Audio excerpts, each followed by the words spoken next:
दोस्तों, गिरफ्तार किए जाने के बाद में सोनम रघुवंशी का पहला बयान जो आया है, वो ये है कि उसका खुद का कहना है कि मैं तो खुद पीड़ित हूँ, आखिर मुझे क्यों फँसाया जा रहा है।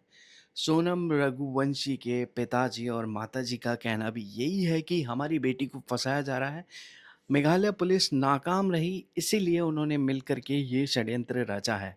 का जो है वो ये ट्वीट है कि 4 लोग गिरफ्तार कर लिए लड़के के साथ, जिसमें 3 लड़के मध्य प्रदेश के हैं। अब ये वहाँ की सरकार को पहले से बताना चाहिए ना, ये कहाँ के हैं कहाँ के नहीं है।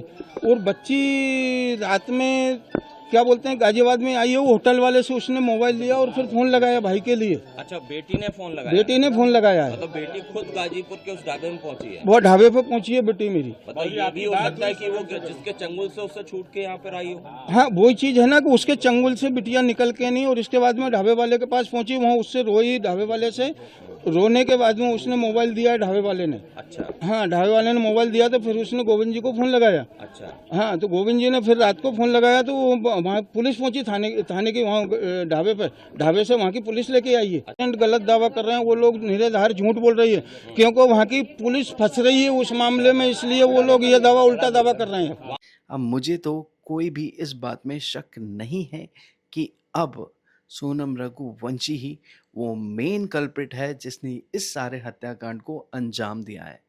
हालांकि जो उसका बॉयफ्रेंड है राज कुशवाहा, उसने ये कबूल कर लिया है कि हमने मिल कर के इस कांड को अंजाम दिया है और इसमें उनके दोस्तों की महन भूमिका है। आकाश, जो कि राज कुशवाहा का फ्रेंड था, उसने पहला वार राजा रघुवंशी पे किया था। उसके बाद में राज कुशवाहा और एक अन्य साथी ने मिल कर के उनकी बॉडी को खाई में डंप किया। आप जरा सोच के देखिए कि आज की तारीख में जब इस तरह के केसेस होते हैं, हम जहां एक और जस्टिस की गुहार करते हैं, हम लोग बोलने से नहीं डरते, हम लोग खुल कर के बोल देते हैं, हम लोग एक दूसरे पे ब्लेम भी डाल देते हैं। अगर मैं शुरू में ये कहता कि सोनम रघुवंशी इस केस की मुख्य अभियुक्त तो हो सकती है, तो मेरे चैनल का सोचिए क्या होता। वहाँ पे लोग ऐसे-ऐसे कमेंट करते कि आप लोग सोच नहीं सकते। और टू बी वेरी फ्रैंक, एक सिंपल माइंडेड बंदा कभी भी ये नहीं सोचेगा जिसकी 10 दिन पहले शादी हुई हो और उसको उसकी पत्नी ने मौत के घाट उतार दिया। सोच कर के बड़ा दुःख होता है और बड़ा गुस्सा भी आता है कि ऐसे समाज कंटक आज भी हमारे बीच में मौजूद हैं। आप लोगों को क्या लगता है कमेंट सेक्शन में ज़रूर बताइएगा, क्योंकि अभी भी सोनम रघुवंशी का कहना यही है कि मैं ऐसा भला क्यों करूँगी। वहीं उनके पिताजी का कहना ये है कि हम लोग सीबीआई की डिमांड करते हैं, हमें सीबीआई का इन्वेस्टिगेशन चाहिए, हमें मेघालय पुलिस के ऊपर कोई बिलीव नहीं है। इसको दूसरे परिप्रेक्ष्य में देखिए कि मेघालय पुलिस ने ये जो काम किया है, मेघालय पुलिस की एक तरफ से वाहवाही हुई है और पिछले 15 दिनों में जब वो नाकामी झेल रही थी तो हर तरफ आलोचना हो रही थी।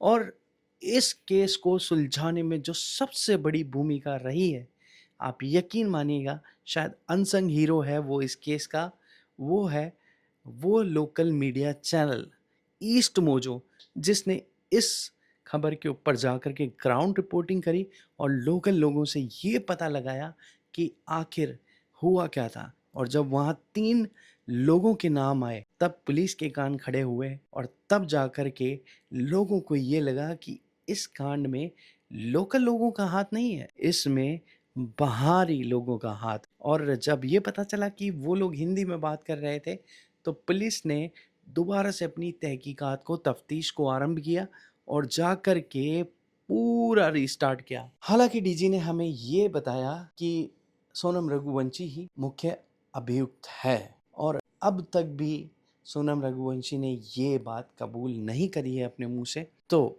उसका रिमांड होना तय है। हम ऐसे किसी भी व्यक्ति का समर्थन नहीं करते जो कि इस तरह की, यूँ कहें, मुझे तो वर्ड्स भी नहीं मिल रहे हैं, बोलना भी नहीं आ रहा है। मैं खुद स्तब्ध हो गया हूँ। सुबह से जब से मैं उठा हूँ मैंने ये खबर सुनी है, परेशान हो गया हूँ। आप सोच के देखिए उस घर पे क्या बीत रही होगी जिसका बेटा गया है। राजा रघुवंशी के भाई का भी ये कहना है कि राज कुशवाहा के बारे में उनको पहले से मालूम था, मगर हमें ये नहीं मालूम था कि इस हद तक वो सम्मिलित हो सकता है इस काम में। उन्हें ये मालूम था कि वो सोनम का ऑफिस कलीग है, मगर बात यहाँ तक निकलेगी और उनको इतनी भारी पड़ जाएगी, ये उन्होंने सपने में भी नहीं सोचा था। अब सीबीआई इन्वेस्टिगेशन की तो कोई ज़रूरत हमें नहीं लगती है और ना ही हमें कोई दूसरा पहलू दिखाई देता है। अब सिर्फ दिखाई देती है तो वजह।